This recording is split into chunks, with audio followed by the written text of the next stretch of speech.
Get started with today's webinar, Calling the Action. We're going to talk about training student announcers for both play-by-play commentary and color commentary.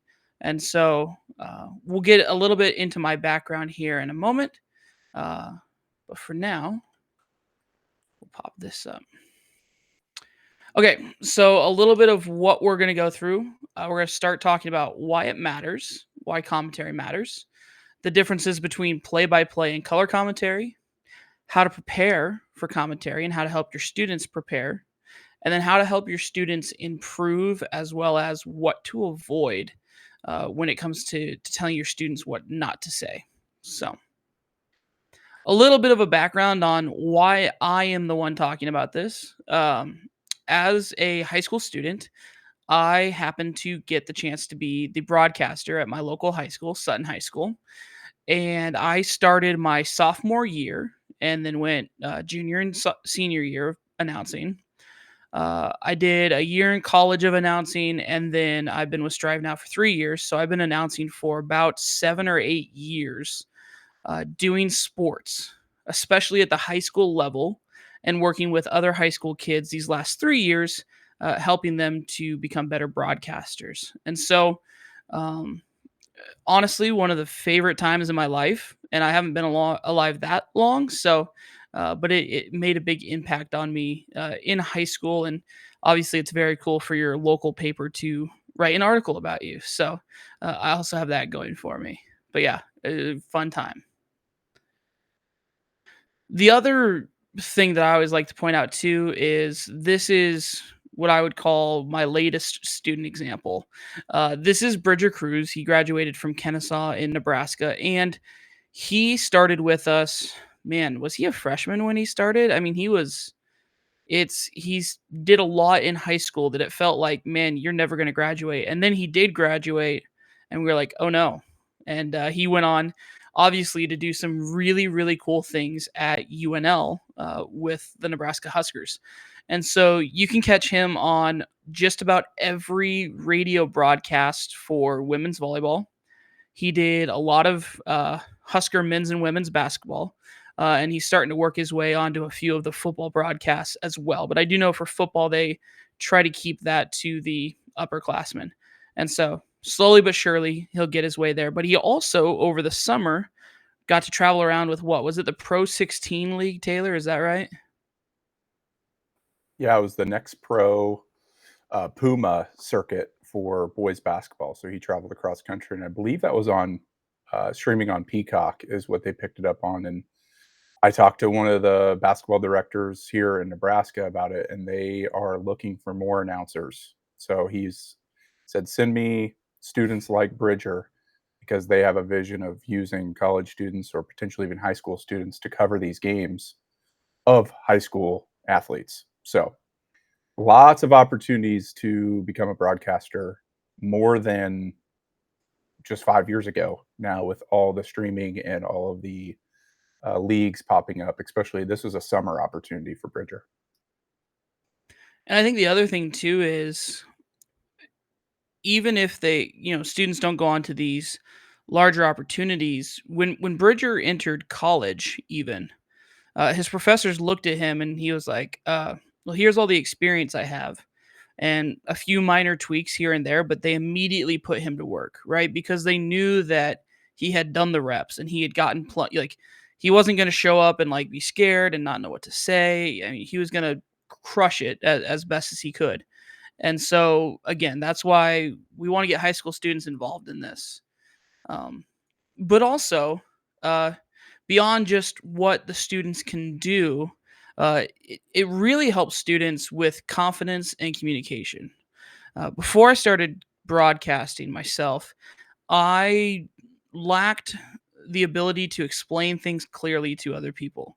I was very wordy. It took me a while to kind of put my thoughts together. And I actually was talking to my mom about this. It's been a problem since I was like 5, where my brain goes faster than my mouth does. And so broadcasting has been that thing that has helped me kind of slow down and focus on every single word that I'm saying. So that's been cool to see, just in life, that it has helped me there. And so you'll have some students who might not be exactly like me, but the broadcasting piece is going to help them communicate better with each other. It's going to give them confidence because you are talking to a large audience. When you're doing a broadcast, there could be hundreds to potentially thousands. I've done a broadcast with a couple thousand people watching, and not only has experience helped me not be as nervous, but just knowing that, okay, I can do this. I'm equipped. We're going to talk, later on about being equipped and the tools to help you feel more confident. With all of those things, I felt ready to go crush it. And I was a little nervous. And people always say, if you're not nervous, there's something wrong with you. And so I always get a little nervous about things. Um, but it's definitely helped my confidence and my communication. And then what you're giving them is career ready live experience. Well, what does this mean? In the broadcast industry, when it comes to play by play and announcing and doing commentary, besides some things that are more on the artistic side of things, the science of commentary doesn't change from when they're a high schooler to when they're calling games on ESPN or NFL, right?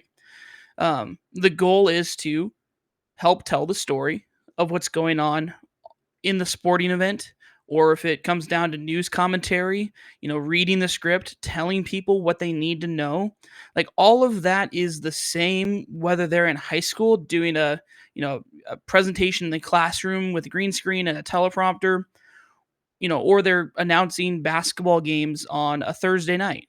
So uh, to me, we're getting students reps as early on as they can, and we're helping refine them every step of the way. That way, whether they immediately go into the workforce and get, maybe a job at a radio or a local TV station, or they go to college to continue their education, to keep learning about the skills that it takes to be a good commentator, we're giving them lots of live experience and lots of live reps, which will really help them exceed when they get to that next level. And I think the third point is having commentary on your broadcast helps enhance it. Having good commentary helps enhance it.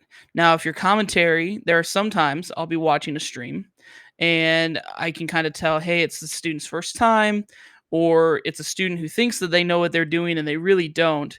That can detract from the broadcast. And so part of this webinar is to help you make sure that your students are doing the good kind of commentary that enhances your broadcast, that adds to it, and doesn't distract from the good work that everyone else is doing, but makes it a well rounded piece of media that your school puts on to promote your athletics or to promote your activities that you're at.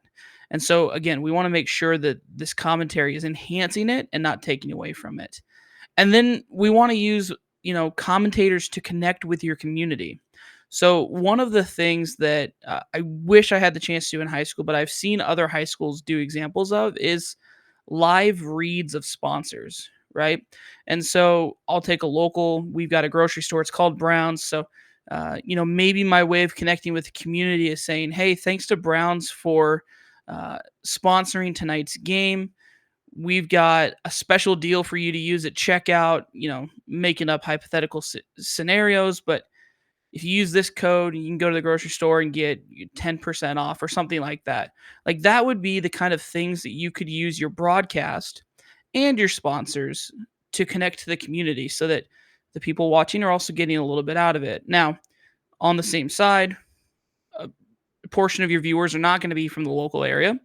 And so they're not going to be able to use that. But the idea is the commentator is kind of the face of the broadcast.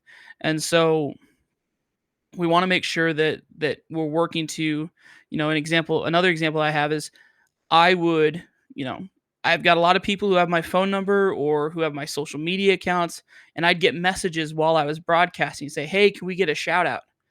I'd give them all the shout outs they wanted. Because I thought it was cool that I could actually interact with the audience I was broadcasting to.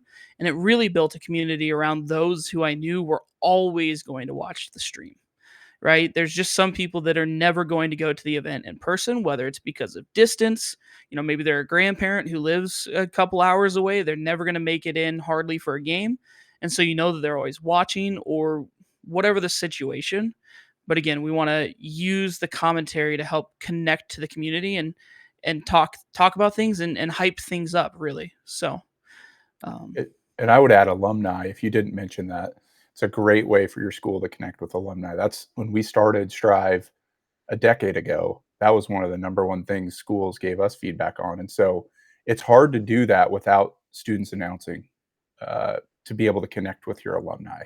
It's just a video feed and there's no engagement. So this really amplifies the engagement for your broadcast and takes it to the next level, which Nathan's going to talk about how student announcers can do that.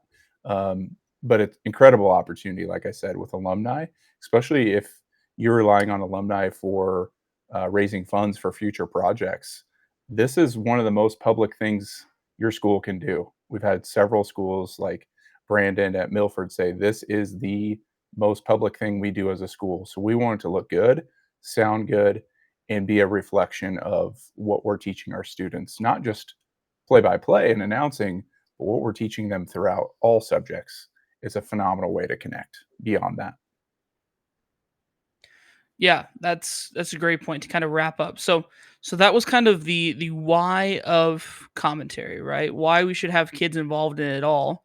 And I start with that because I know that there are some people who, you might not be the administrator, but your administrator saying, "I don't trust kids. We shouldn't have this." So I wanted to kind of start off with why you should, because that always helps.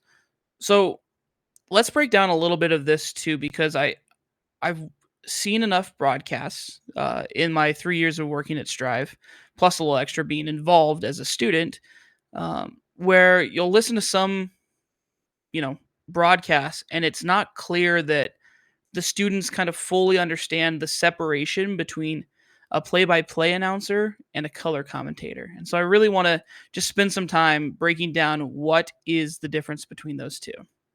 So a very helpful kind of side by side comparison, the way that I would describe the roles of play by play is that their job is working on clarity, right? It is their job to provide the viewer at home a description of what is happening in real time. Now, one of the things that I've always been told since I started was when you're doing a video broadcast and you're commentating with video, the people at home can see a great deal of the simple stuff, right? They can see how many players are out on the court or how many players are on the field. They can see, if it's football, that the quarterback is dropping back and getting ready to pass. They can see that stuff. But on the broadcast, a lot of times what they can't see are the names. Maybe they can't see the numbers as clearly. Maybe it's something as far as, hey, coach, was ready to call that timeout. He was standing right next to the referee, just getting ready to call it. Like some of those little details that you can't always see on the broadcast and describing the atmosphere, those are the things that the play-by-play, it's their job to help with that, right? And so when I hear a broadcast and it's like number 13 passes the ball to number 12, well, I'm sorry. I could see the number 13 and I could see the number 12 and I could see that they passed it. And so you as the play-by-play commentator have given me nothing, right? Now, if you know that number 13's last name is Grease and number 14 or number 12's is Jones and Grease passes the ball to Jones, that helps me, right? That gives me a last name to attach to a player and to a person on the stream. And so that is the helpfulness of a good play-by-play commentator is they have those names and they've got the details and they can really add some life to the broadcast. They're also in charge of the accuracy, right? Their job is to avoid assumptions and or any misinformation on the stream. As a play-by-play announcer, it's really easy to do that actually. And so when kids sometimes add in stuff that's not true, I'm like, you guys had to kind of stretch for that, right? Because as a play-by-play announcer, you're just talking about what you see. And so if you just keep it very simple, very strict, very on it, and what's actually happening on the game, you should be fine. And again, the play by play person is the commentator that is probably going to be talking the most. They are going to be, again, as I said, describing the play. And so their job is to match the pace of play without overwhelming the viewer at home. For different sports, this can look different. In volleyball, you probably are not going to be able to name every single player that touched the ball on the one side of the net. You're going to have to kind of pick and choose whose name you say because volleyball can happen very rapidly. In football, you're going to have a little bit more time to kind of debrief after the play is over. And then in basketball, again, if you're saying this person passed to this person, passed to this person, again, viewers can see that visibly on the screen. And so you're really just kind of trying to pick out who you actually want to say, whose name you want to say, and when you want to say it. And so I'm going to break out my commentator's voice, which I have not done yet this year, even though fall sports season has started. But after preparing for this webinar, Taylor, I'm going to have to find a headset somewhere because I'm ready for play-by-play season. This webinar has got me keyed up, and it's too bad it's a Wednesday, and in Nebraska we have no sports going on tonight. So I just have to sit with this. So an example of play-by-play commentary, we've got the name Smith there. And so this is a basketball example. My dad's a basketball coach. You're going to get a lot of basketball out of me. It's the most broadcasting I've done is in that sport. So it's just what I'm good at. But for example, let's say we got Smith as the point guard, and let's sticking with some names. Jones is the post. All right. So Smith brings the ball up, cross calf court. He's got Jones up top, ready to set a screen, pick and roll. Smith pulls up for three. He's got it, right? That kind of commentary that you hear, that is play-by-play commentary. I'm describing the action with names. Was it a three? Was his foot on the line? Was it a two? What was it, a pick and roll situation, or was it just setting a screen at the top of the key? Those kind of things, that's play-by-play. Now, on the color side of things, we are providing more context. We might talk about some player background, some strategy, momentum shifts. The job of the color commentator is to add analysis, but not repeat exactly word for word what the play-by-play person said. It will sound similar because it's the same play, but it's going to be different. And then, of course, the color guy has to balance enthusiasm with professionalism. Now, this might be a hot take, but when I watch Sunday Night Football with Chris Collinsworth, he gets a little excited about way too many small things where he says, "This is the greatest thing ever." And he says that about once every minute. And suddenly the thing that was the greatest thing ever is not. Right. And so, it's not the best game of your life. Anyway, that's my little soapbox of Chris Collinsworth there. So what I would do as a color commentator is I would do something like this. So we've got the play-by-play call, top of the three, Smith pulls up for three, he's got it. And then as a play-by-play commentator, I'd look over to my color commentator, kind of give him a visual signal of like, add something to this, please. And my color commentator would say, Smith's been really good from that spot. That's his fifth three from there. And he's just lighting it up from behind 3-point right now. He's on track to beat his game record of, 7 points or 7 3-pointers in a game, whatever. You're bringing in that extra background that you might not have had. Or another one that I love to do as a color commentator is talk about, I always love highlighting the people that help make the play happen. So one of my favorites in basketball is pointing out, if the guard drives, right hand all the way to the hoop and he gets a layup and nobody is even like kind of close to him, and it's because a post sealed his guy and just left the lane wide open. As a color commentator, I'm not even talking about the kid who made the layup. I'm going to talk about the guy who sealed his defender off so that, the guard could get a free lane to the hoop. Those are the kind of plays as color. I like to point that out because everyone's eyes are watching the action. And so there's sometimes little things that they miss. And if you have a replay system, you can show it. If you don't have a replay system, it's on the color person to kind of help explain to viewers how that play was able to happen. And so, again, I love color commentary a little bit more than play by play because my dad's a coach. I love the analytical of like how exactly did this happen type piece, and I just love adding that extra layer. And so that is the big difference between play by play and color. And uh, when you watch a broadcast, you feel like it's obvious, but sometimes you have to spell it out to your students because after doing this for a few years, I realized that not everyone is exactly like me, where they watch a bunch of broadcasts and their dad's a head coach for a basketball team, right? So explaining the difference, separating it out is a very good thing to do. And I need to go to the next slide. Perfect. So, talking about preparing for the broadcast, uh, if you live in Nebraska, and I know we've got some people from out of state, but Max Preps is a site that you can access regardless. They're really big in the high school stats space. A lot of states have already kind of had this in place, and now Nebraska's just really getting into it and actually requiring it for stats to be there. Right. So the first thing that I always do when I prepare is I go and I look at the stats of the team. Right. Let's see who's on it. Let's see who's a good player. Let's see if there's any interesting storylines that I could bring out of this.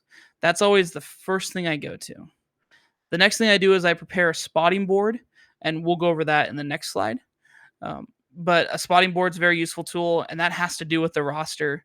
And then I always make sure that I have a terms sheet available, and we'll show you a couple examples of term sheets and how you can create them. But one of the things as I'm looking over the overall stats by player, this happens to be my hometown football team. And so if I were to call the game this Friday, I would probably start preparing for Wednesday. But I would kind of look and say, okay, our quarterback for passing is 2 for 2 for 10 yards. Will I expect to see a whole lot of passing plays on Friday? Probably not. That's just not the way the offense is. Now, this is 8-man football, so running it makes a lot more sense.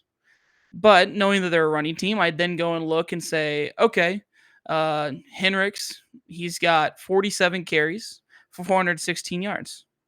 Is he probably going to be the lead ball carrier? Absolutely. And then I'd go and I'd look and see, oh, here's the quarterback again. He's got 105 yards on 11 carries. So, the quarterback using his legs probably also going to be a thing that happens. So, we're either looking at options or, direct running plays or reads. And then I see that 25 here, Bergen, he is 26 carries for 120 yards.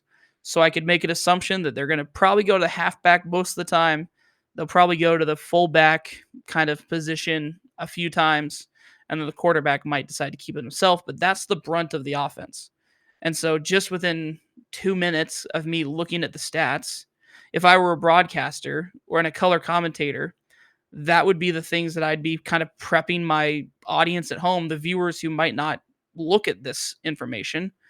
This is what I'd be preparing them for as they're watching the game. Say, hey, it's a run heavy team. You're probably going to see a lot of it. And you could even recall some of the previous games, right? So the benefits of using stats, the other thing as a color commentator, okay, the longest run that Henricks has had is 37. Okay, if he gets a run this game that's longer than 37 yards, hey, that's his new longest run of the season. Or, both games this running back's had over 100 yards rushing. He'll be a big factor. So using these stats to your advantage, there's always a story to be told in the numbers, even though the numbers don't drive everything, right? So there is a fine balance of when you use those numbers and when you don't. And the good news is a football game is 12-minute quarters for high schools. Is it 12? Either 12 or 15. I know college is 15 for sure. So I think high school is still 12, at least in the state of Nebraska. And so you've got a long time to work these stats into it. Don't just start the broadcast, say, here's all my information, and done. This page, this is where the nerd stuff starts to happen with when it comes to broadcasting. This is where I start to get super excited. So on the left, this is a football stats sheet, and on the right is a spotting board for a basketball team. And so we're going to dive into these real quick and just talk about the purpose and how it can help. So Taylor, I think these were made based off when Eric was recording these trainings that it was H&H. So this seabird up here is not Taylor, but it's actually his son who in this scenario has rushed for 43 yards by the second quarter. So well done to him in this scenario. But as you're reading this sheet, this is how it reads. The top 5 boxes where it's got RB1, that's for the running back. And so this is purely tracking rushing yards. And so as you follow it along, if you follow Siebert on the top line, for his first run, he had 4 yards. So you put the 4 for the individual yards, and then the second box on the other side of the slash is the total. Okay, second run, he got 2 more yards. So he's done 2 rushing attempts for 6 yards. One was for 4, one was for 2. His third rush, he really breaks out a long run. He gets around the edge of the defense. He's got 21 yards. Now he's up to 27 total yards of rushing. So on and so forth. Loses a couple yards before punching it in. 14 yards for a touchdown. That's what the circle means. The circle is a touchdown. And so then you can be like, here was the scoring drive. And then it took him 5 attempts of rushing before he got in the end zone. And then what you'll see here is you'll see that some is red and some is colored blue. Red is for the first quarter or whatever color you assign to it, but you assign a different color each quarter. That way you can be like, okay, Siebert had 39 rushing yards in the first quarter, whatever they end up. And then you do some quick math to figure out by half or however you want to break that down statistically. But that's a great way to track it. The same thing with quarterbacks. The only pass completions, you only put the completions in here for yards, but then you mark off each attempt. So, if only 3 boxes are filled out, but up to 8 is crossed out, your quarterback's 3 for 8 for however many total yards. That's how you use that. Receiving yards, very much like the running yards. So that's a stat sheet. That's something very simple that your football announcers could use. I would recommend that the color commentator is the one that fills this sheet out, not the play-by-play. Because the play-by-play announcer is probably going to be looking at something that looks more like what you have on the right-hand side, which is a list of players and player information, so that as they're calling out a number, they can look at the last name and get it right. So this obviously is for basketball and not for football, but the same thing could apply. It's just going to be a lot larger, right? And so the goal of this is to make sure you got everyone's number, name, year, position if applicable, height if you really want to go into it, but if it's not provided, it's not at a loss. This was a college team, so they've got a hometown and a previous school, and then they've got notes like their points per game, rebounds a game and assist a game. As you can see, also, you've got the team name, the mascot, and then their record. Very important details to know about each team. As the year goes on, they've got some information about the coaching staff, some team stats, how they compare in their conference, and then the little section that's kind of down below is just any extra notes that the commentator wanted to have. That's free space. Fill it up how you like. So again, there are many different examples online. If you just type in whatever sport plus the word spotting board, you'll get so many different examples of ways that people set them up. And so this comes down to, for me personally, this spotting board on the right would be a lot for basketball. I personally prefer to just have kind of, if I know the kind of the top 8 in rotation for each team, then I can put all of that on one page. And then I don't have to have 2 separate pages for that. Go for it, Taylor. Yeah, I'll say Eric, I believe, did do the left screenshot after the game. He was watching the recording, so he's able to pause and do that. I know we also have some schools who have gone and leveled up like this, have a dedicated student to taking stats, and they're feeding that then to the announcers. Especially students, it's hard to manage that. But also, you have Jonathan commenting where they don't have consistent broadcast teams and they're just trying to get students on the mic. This is definitely a level up to integrating stats, but it helps tell the story. And Hoosier, I can't remember. Do you remember the interview with Scott Eisberg, the color commentary anchor from South Carolina that we interviewed? He really talked about numbers and not. Do you remember his comment on that? I was trying to find the quote. If you Yeah, don't, I think it was what I brought up earlier is that numbers can help tell a story, but they shouldn't be yeah, the full story. yeah, there you go. Thank you. Basically, don't become overly reliant on numbers. This is a random kind of linking things together. But if you've seen Cars 3, probably not a lot of you, but in Cars 3, they have a car analyst on the broadcast. These next gen cars are all about percentages. And then, her name is Natalie, whatever, stats kind of, it was a funky name that Pixar does. And then, McQueen and Cruz end up winning. And she's like, oh, the numbers aren't always true. It's like, yes, an over reliance on numbers. Like, it's just life. Things happen that aren't according to statistics. Just because my quarterback completes 70% of throws on average doesn't mean that night they'll complete 100% or 20%. So use them to help tell the story, but do not rely on them. Just focus on what's actually happening on the court or on the field. And then this page, oh, you guys are going to love this. I would say that this resource, if you don't have one, this is like next kind of free class period you have. Work on setting one up for the sports that you broadcast.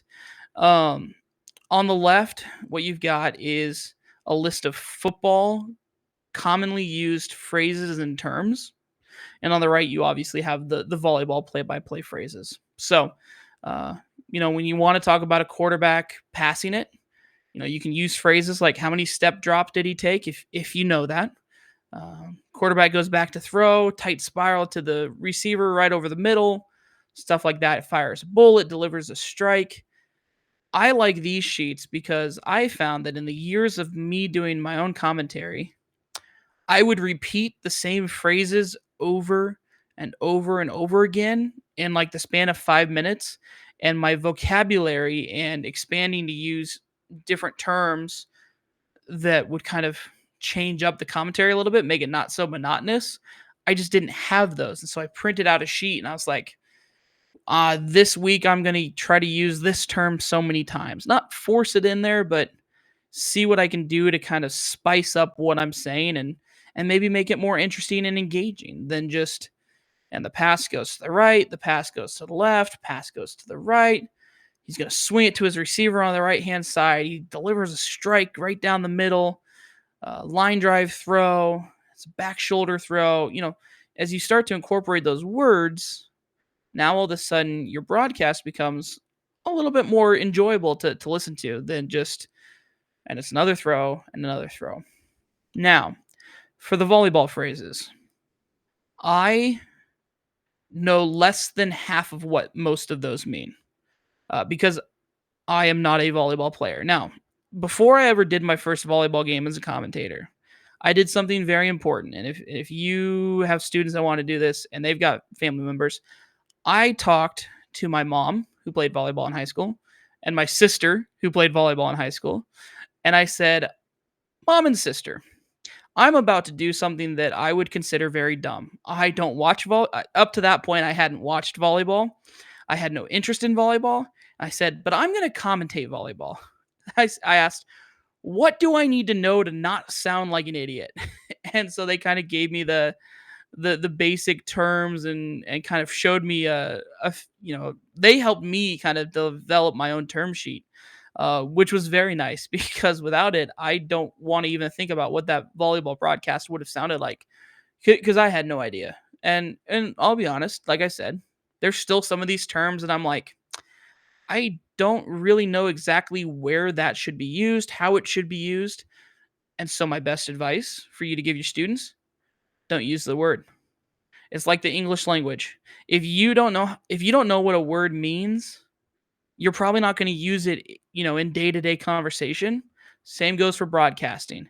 If you don't know what the term means, just don't use it. Just because it's on a page doesn't mean you have to say it. Because if you end up using it in the wrong context, people are going to be like, well, that guy's dumb. You don't know what he's talking about. Right. So, and that's not to say don't try to learn those words. Like, look up what those words mean, try to use it accurately. And that's kind of in a few slides how to improve is to take these notes and use them to, add more to your vocabulary, really know what you're talking about. So it can be intimidating, but if you and your class just sit down and even just, for a singular play, write down just one or two ways to describe it. Like for football, if you just have one or two or three ways to describe a pass that are different, that's good to start. And the beautiful thing is you make it an online document that you are always updating and always updating as your students watch broadcasts on TV, they'll hear the people that get paid, lots of money to talk. They'll hear them use a phrase and then you'll be like, I want to see if we can add that into the broadcast, and it just gets better and better and better. And it's a whole team effort to start adding to that list. And then by the end of the year, you'll look at the list, or the end of the season, you'll look at the list, you'll be like, man, we know a lot of words and a lot of ways to describe a play happening. And I had a screenshot of a basketball one that was even more filled than this football one. And it kind of terrified me for a second looking at it. I got overwhelmed looking at all those words. I was like, yeah, you really can describe a shot going in the basket in so many ways. Such a simple act. The ball goes through the hoop. And yes, so many ways to describe it. So that is what a term sheet is. And if you don't keep it by your broadcast setup for your announcers to reference when they need it, you should. That is something that I think, Taylor, as we've kind of talked about, there are some things that are next level. This is kind of like first level, right? This is get it to help the kids because let's be honest, my first broadcast, I'm glad that nobody recorded it. I don't ever want to know what I sounded like. I know it was not good. I know it's in the past. What's done is done. I'm a lot better now. But I started to broadcast and all of a sudden I got really nervous and I couldn't remember people. Like these people were my classmates and I knew their last names. And I was like, "Oh, wait, who is that?" Or I knew them by like a nickname and I'm like, "Can't say that on air." Right? Not that it was a bad nickname, but you should always call people by their last names. And so just stuff like that, I kind of would like freeze at some points. Well, a document like this helps students not freeze as much because they can go look at their term bank or their term sheet and be like, I'm going to try to use that next time to describe this action. So good stuff there. Now, let's say your students have created a term sheet, they've worked on using a stat sheet, they've got a spotting board, which is also a must. They know how to say people's names. How do you get the commentary to improve? How do you as a teacher, whether you have commentary experience or not, help your students get better? One of the first things that I always suggest to people and your students, if they say we don't like this activity because you do it in class, just tell them to blame me. Like it's fine. I'll take that. But have your students listen to how they sound, please. I did it. I'll even go back after this webinar and I'll listen through of how it sounded. Did it make sense? And I might cringe a little bit at some of the stuff that I say, but have them go through and critique themselves. Have their classmates maybe go through and offer nice critiques. Not don't let your students roast, the other students doing the broadcast, but in a way, we all want to get better at this, right? And so in the classroom, having peers kind of say, hey, you said this. Are you sure that that's what that meant? And that the broadcaster's like, nope, not what that meant at all. That's fine. Uh, Short, embarrassing story about Bridger, just because I know he's not on here. And I hyped him up so much in the beginning that I've got to take him down just one step. We had him help for a tournament a couple years ago. And this kid, I understood where he was going, but he tried to make up like a metaphor and it really just did not work. And I wasn't even on the headset broadcasting with him, but I had him in my ear monitoring the announcers. And at the half, I just kind of looked at Bridger, and he immediately was like, "I know that metaphor didn't work." I'm like, "Well, at least you know that you tried it and you failed." I said, "Bridger, just don't try that metaphor again." And so, uh, kids are going to make mistakes. That's why this is a learning experience. Uh, there's also an entire page on Instagram dedicated to commentators who are professionals who get paid doing a bad job. It's called Awful Announcing. And it's one of my it's one of my favorite pages on Instagram to scroll through, because I'm like, yeah, we've had some kids who've been a little rough around the edges, but there's also professionals that are sometimes a little rough around the edges, and it happens. It is life. So um, again, have the students critique themselves, have their students critique each other, and just kind of listen back to that to make sure. Because the other thing that happens, and this happens to me, is I'll get into what I call announcer or talking flow state. It's kind of happened during this webinar a little bit. I will just start talking, and I know what I want to say, and I get on a roll, and one thing after another is happening. And then all of a sudden I'll get to the end of the webinar and I'll be like, or the end of the game, and I'll be like, huh.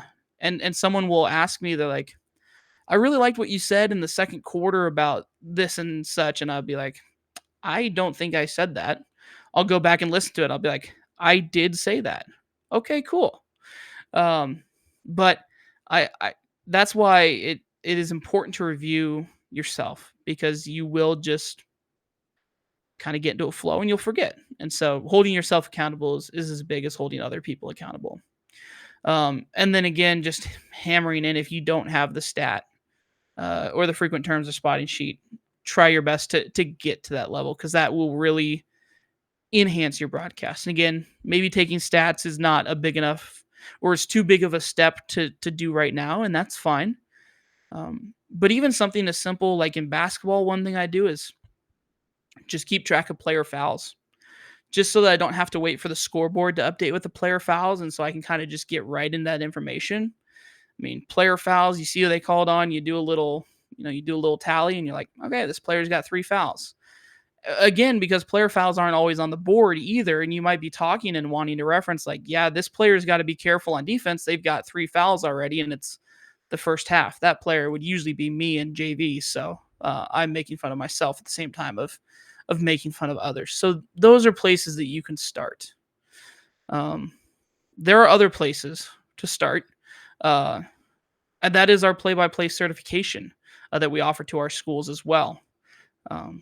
Taylor, I don't know if you want to take this part. You want to let me go through it? I'll let you. I've Yeah. been talking a lot.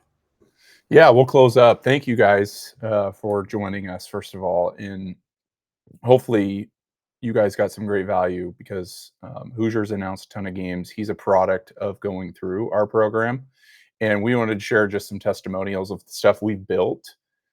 This is free, but we also have some resources that you can pay to get access to. We have teachers on right now that do that, and we have some that don't. So we just want to take an opportunity. We're not trying to sell you something. We just want to provide you value, and hopefully provide value that you can share with your students, with some resources that we think are worth buying and purchasing. And so Sean at Waverly is one of those. He had all of his students go through our certification in order for them to announce. We've gotten great feedback from administrators as well, where a teacher goes, yeah, they went through Striv Education certification. Now, this is based on us doing hundreds, maybe thousands of hours of games, our team, and it is not recognized by any organization or nationally, or an industry. It's based on our standards, and we continually have been improving this, and we'll continue to do that. But we've gotten great feedback from the teachers that have taken students through this, and it's a great compliment and something you have them do in the class. And so this was great to hear from Sean. He had a freshman and a senior work together first time, took them through the certification. They had a broadcast, had hundreds of viewers, and it lit a fire in those students to get even more students involved.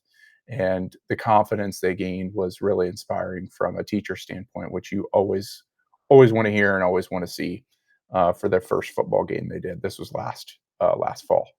And then the next testimonial was from Elijah.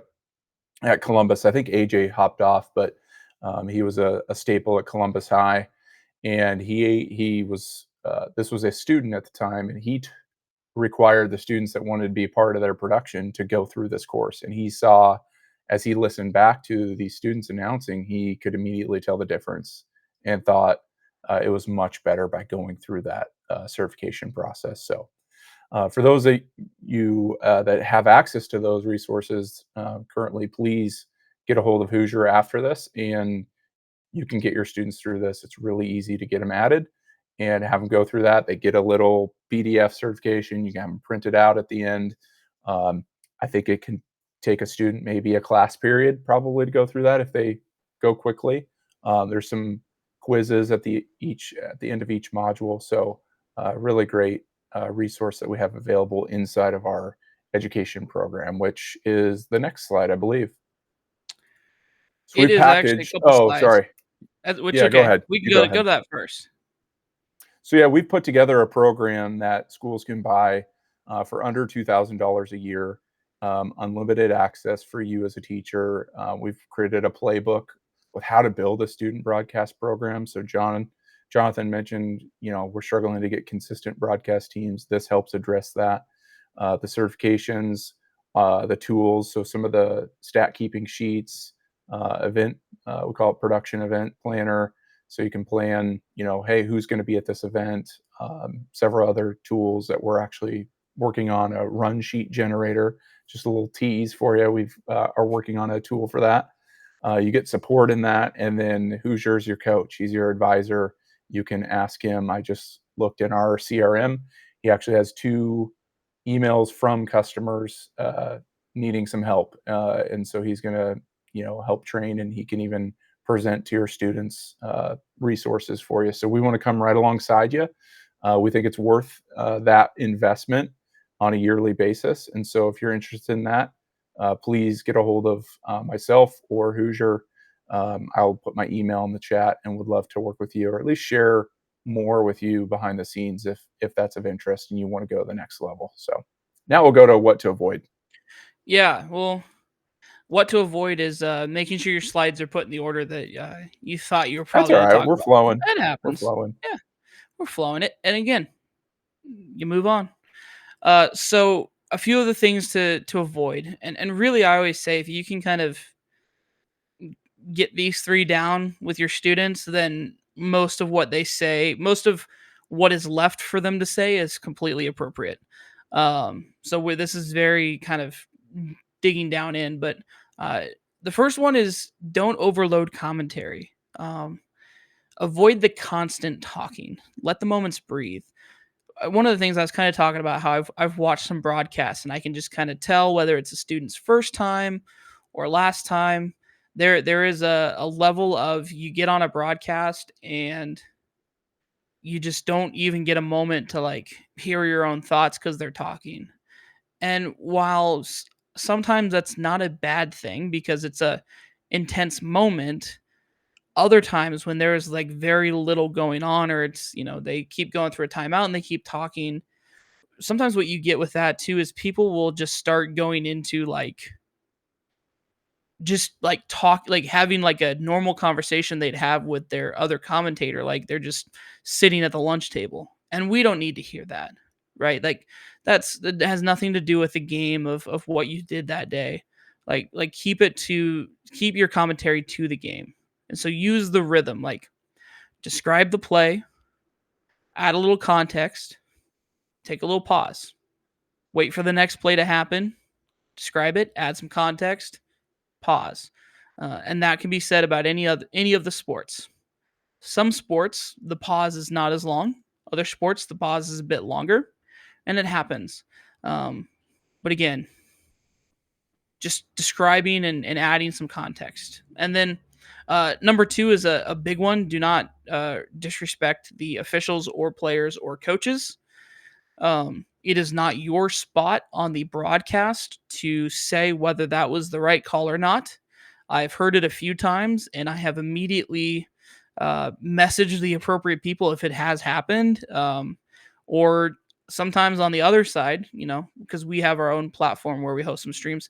I'll get viewers that will text into me as the support and say, "Hey, this guy is or this gal is saying such and such," and I'll just be like, I will reach out and try to get it taken care of, right?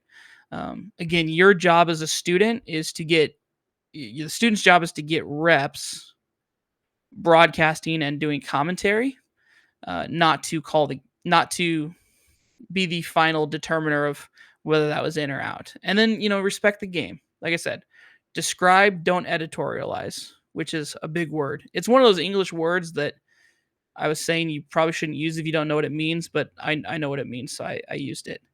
Um, Again, if you become an analyst on a sports network, if your student does and they're getting paid for their opinion, they can speak their mind then. But unfortunately, at the moment, they are high school kids learning to describe and commentate the game. So keep it as that. And then the big one, but kind of you would hope the obvious one, but you never know nowadays. So we're trying to hammer this in is there are ethical lines of commentary. The officials and players and not disrespecting them is a big one, but avoid swearing. Don't ever speculate on an injury that could actually end up in a lawsuit if you do it the wrong way. And then don't over personalize players. I did commentary in high school, and my best friends, my classmates, my dad was the coach. They were all out on the court. I know a lot about them, but I don't ever say that on the air. I will just talk about the sport that they are playing and their achievements in the sport, and that is it. Because I have heard it where someone is like, "Oh yeah, this kid, he was in my class today and did this," and it's like we don't need to know that, and it's probably they probably don't want you talking about them like that. So uh, again, kind of telling your students like there are boundaries, and like I said, if you can get them to avoid these things, the rest of what they actually can talk about is acceptable. So I know we ended with the avoids, but in class it might be good to start with what to avoid. I went to a high school 2 weeks ago.